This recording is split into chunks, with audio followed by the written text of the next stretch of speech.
Mettiamo tutto in scena. Diamo le pronte in sartoria, per favore. 1, 2, 3, 4, 5, 6, poi ti muovi. Vai. Motore. Azione. Alza un pochino la testa. Stai indietro all'inizio. Adesso guarda in alto la sua, verso di me. Guarda sempre la mia mano. Non vi va come vi guardo? Non vi guardo. Non vi guardo. Giriamo. Buonasera, grazie.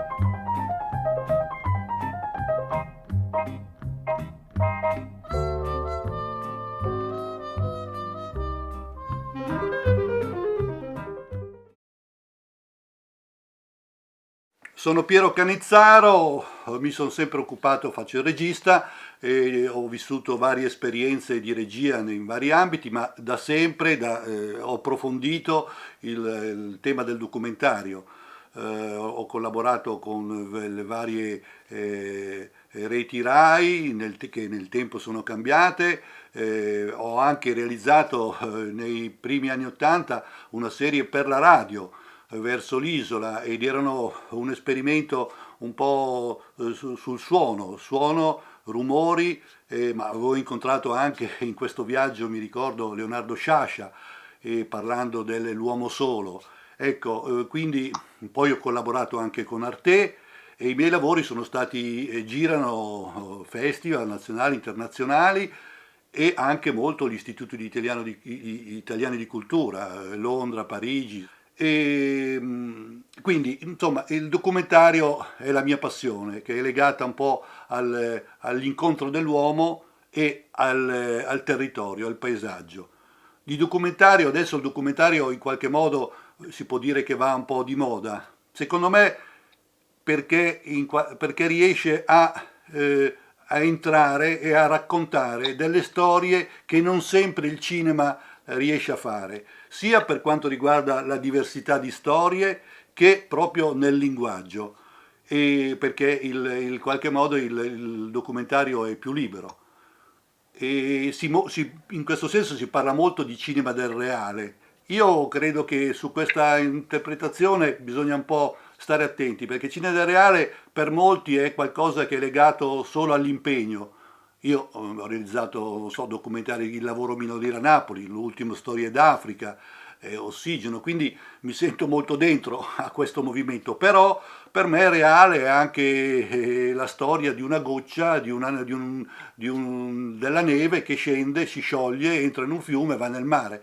Se uno lo sa raccontare, e qui viene il problema del linguaggio di un regista, secondo me anche quella è una storia del reale. Ogni storia, secondo me, deve avere un proprio linguaggio. Io penso per esempio al mio lavoro Ossigeno, che è il penultimo lavoro che ha girato in vari festival e soprattutto anche all'estero. Per esempio è una storia estrema, la storia di un protagonista, Agrippino Costa, che è un ex brigatista che si è salvato con la poesia.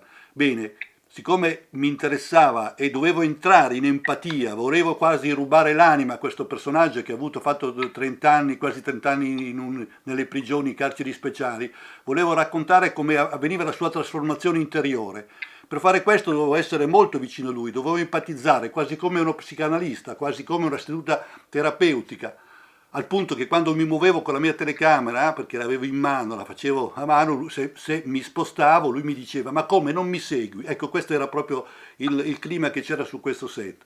Insomma, e oltretutto, per parlare anche di linguaggio che ho adottato, avevo la telecamera obliqua, perché per me era un modo di muovermi. Io che ho sempre amato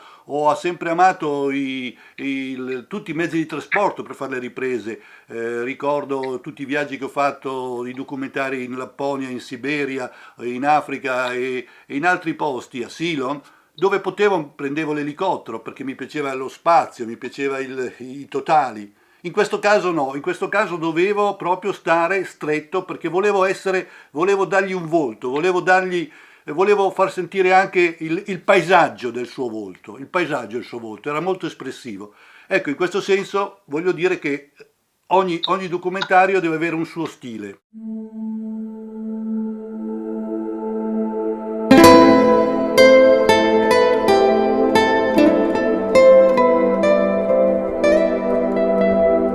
Nei miei sogni sono sempre prigioniero, sono tutte situazioni in cui è una situazione sempre di prigionia, di carcere, e se non è carcere comunque è una situazione in cui sono imprigionato, non posso uscire, sono comunque in una situazione di prigionia continua nel sogno. E oltretutto è anche bianco e nero, che mi dà fastidio perché invidio quelli che sognano a colori. E questo è un problema che mi porto dentro da sempre, cioè quello di non riuscire a liberarmi sia psicologicamente sia energeticamente del passato.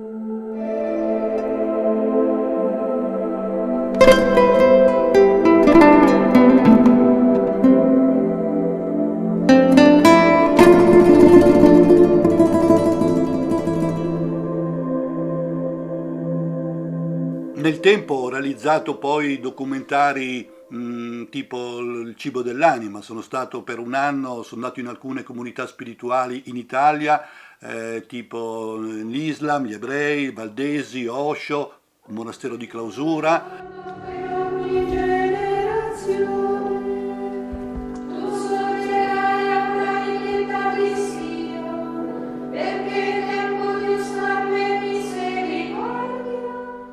San Benedetto nella regola è molto saggio, parla proprio in dei capitoli della misura del cibo, della bevanda, del sonno, cioè tutto quello che sono le funzioni principali anche dell'organismo, perché il monaco non deve essere assoggettato al corpo. Ecco perché San Benedetto dice anche di essere sobri nel cibo, perché questo incide anche sullo spirito.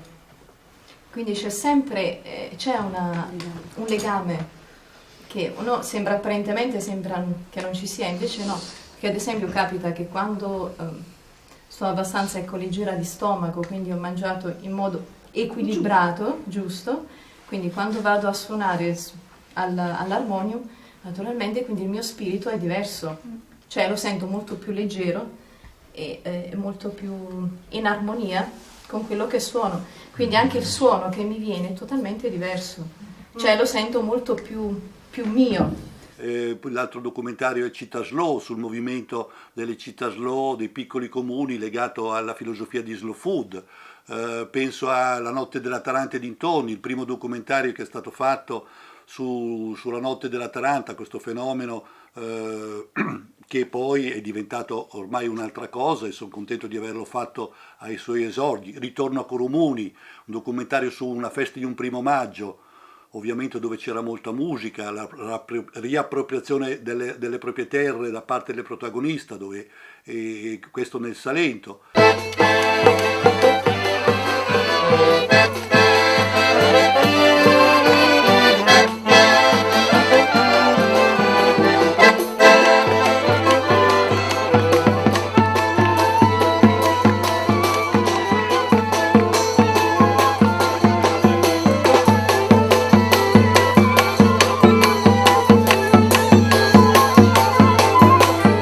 Spesso realizzo i miei lavori per imparare, perché se ho un'intuizione, come per esempio il tema della spiritualità, ho trovato la chiave del cibo per parlare di spiritualità, così come per parlare di poesia in una storia estrema ho trovato Ossigeno. E poi fortunatamente mi è arrivato una proposta dall'AICS, dalla Cooperazione Italiana per lo Sviluppo, in collaborazione con l'OIM, di realizzare un film in Africa, cioè di seguire la carovana del Cinema Arena. Il y avait tellement de souffrances. Les migrations irrégulières exposent les migrants à toutes sortes de tentatives. L'Afrique a été toujours un tonneau de modèles, de valeurs.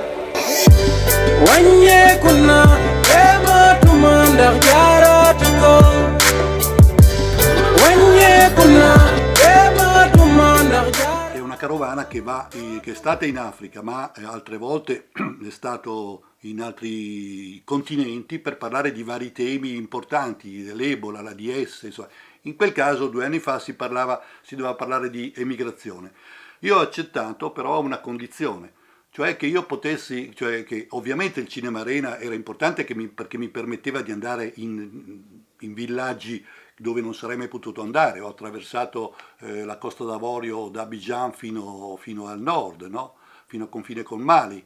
Ho attraversato tutto il Senegal, ho attraversato la Guinea. Una volta arrivato nei grandi villaggi mi muovevo e cercavo le persone che avevano gli africani, cioè quelli che noi di solito vediamo sui barconi, tutte le persone, quella massa indistinta di persone ovviamente sofferenti, che però non gli diamo un volto. A me interessava dare un volto a queste persone, farle parlare, fare capire anche le loro storie, le loro intimità. Ho incontrato storie incredibili di violenza, come una delle protagoniste della Guinea, che tra l'altro chiude il film, che racconta come era stata violentata ed era stata entrata in una casa dove doveva prostituirsi.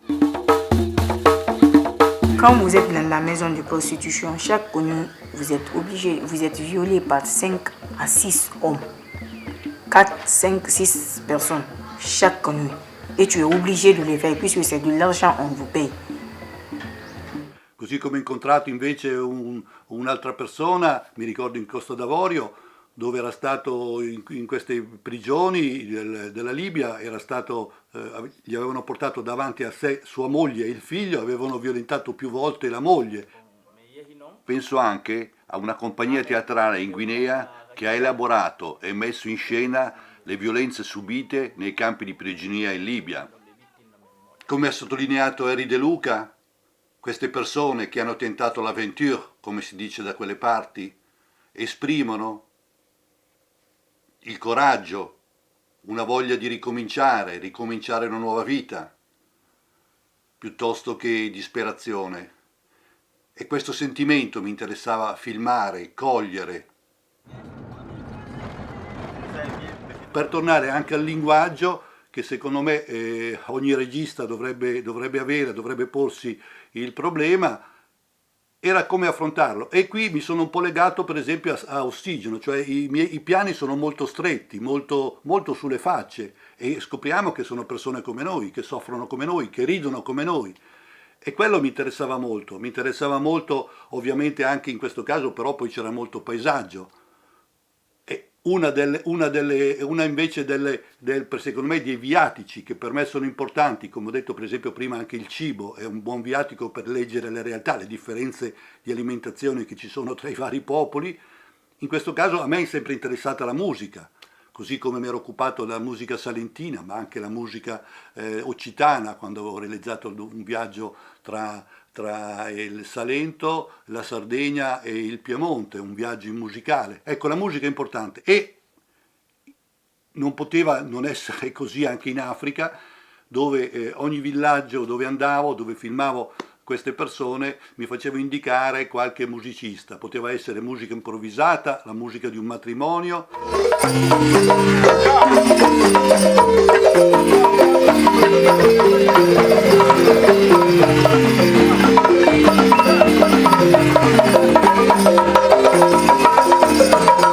Sono qui con questo video insieme a altri amici, colleghi, perché purtroppo i nostri lavori non possono girare a causa di questo coronavirus. E